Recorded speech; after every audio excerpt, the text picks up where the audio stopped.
I love the fact that I didn't know if I was watching the film that you directed or the film that was directed within the movie. So, Yes. and I love that it was a little perverse, not perverse, but surprising because you never know if the characters were being who they are or who they are supposed to be. So you created like a multi-dimensional reality. Yes. And isn't that how life is? Could you comment on that? I would just say that's how life seems to me. You know, especially more and more every day, we're living in a world where truth doesn't seem to matter and reality is beside the point. Reality is a little what we make. Yeah, reality is like right now is like what we make of it, I think, in our minds. Yeah, that's what we think. So I think the movie kind of reflects that. There were moments in which I was scared watching the movie. Good. But scared on a philosophical, ideological way because the arguments between Gabe and Blair were very intense, and I don't know which one. Well, I didn't take part of. Yeah, I kind of.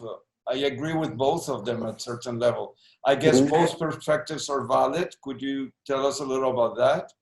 Yeah, I was more interested. I was actually really interested in making a film that was non-ideological, particularly since our lives have become so dominated by ideology. And in this film, it's my position that people half the time don't even believe what they're saying themselves. They're using their words as a weapon. They're using ideology as a weapon. And the subtext of the scene is more important than the actual text. So I don't know that those characters believe anything they're saying. They're trying to get at each other and they're using those words as a way of doing it. And just a few minutes later in the movie, they both admit that they probably don't believe what they were saying. Allison is a very controversial character, I think. Yeah.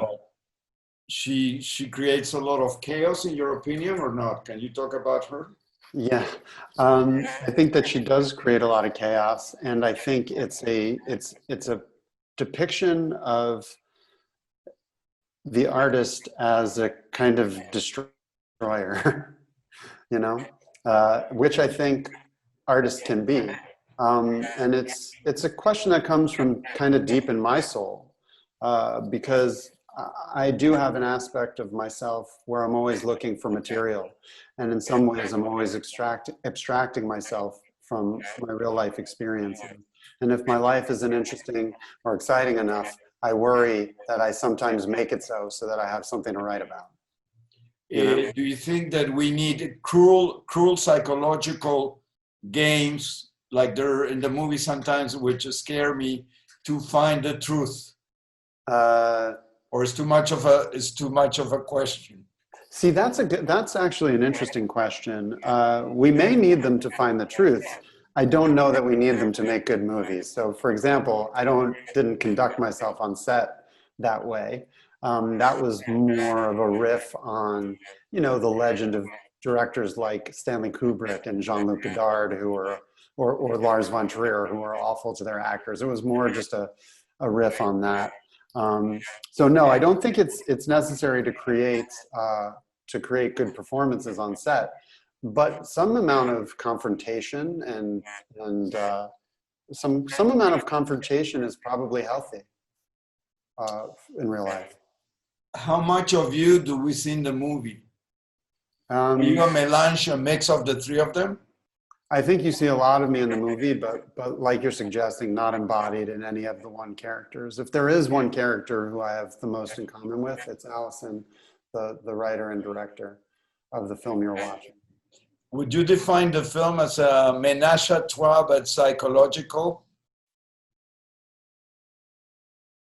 I would. No, but there's sex too, which is good. Yeah. But you don't know if there's sex within the movie or real sex or whatever. Everything is like real. Right. Everything's supposed to feel real. And then I sprinkled in these surrealistic elements to remind you that what you're watching is a construction. What do you love? This is your third feature movie, I think. It's What my do you love fourth. about? Sorry, It's my fourth, but sorry. nobody saw the first. No one saw the first one, so it's okay.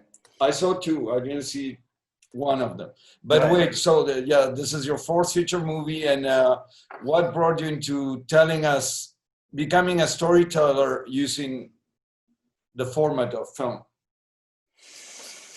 I don't know. You know, I you're don't a know. writer and an actor too. I know all of that. Yeah, I mean, I don't know the answer of why I decided to do this. I just got it in my head that I could, but I do remember the moment because when I went to movies as a kid, I would, you know, they seemed to arrive as if by magic. Movies like E.T. and Return of the Jedi and these kind of films, they seem so miraculous and huge, and they just seem to kind of show up. But I remember one day my father showed me Woody Allen's Annie Hall. And it starts, if you remember the movie, it starts with him addressing the camera directly saying, I'm talking to you about my breakup. And at that point, I think it was about 12 or 13, it occurred to me that a person makes movies, that you can use this medium to tell a story about your own life. And right after that happened, I started to make movies with my friends with, you know, the camcorder that we had lying around. So it was just, for some reason, the understanding that a human being makes these movies and tells stories about their life really struck me. And it also struck me for no reason as something that I could probably do, because Oh, I was too dumb to know how complicated it was. So I just started making movies with my friends at a young age, and I never really stopped. cool. I've been asking this to a lot of filmmakers. How do you think? Well, the pandemic, I think, there's a silver lining about it when it comes to independent films, because the studios are not launching humongous blockbusters, and independent films are more, since we need to consume culture, independent films are more available now. Meaning you with your film don't have to compete with Tenet or Wonder Woman, or I don't know.